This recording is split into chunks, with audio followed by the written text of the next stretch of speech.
सल्तनत में कौवे एक दिन शहंशाह अकबर और बीरबल महल के बागात में सैर कर रहे थे।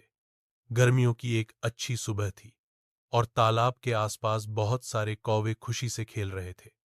कौवे को देखते ही अकबर के जहन में एक सवाल, एक बादशाह को यह जानने की इच्छा हुई कि उसके राज्य में कितने कौवे हैं। क्योंकि बीरबल उसके साथ था, इसलिए उसने बीरबल से यह सवाल किया।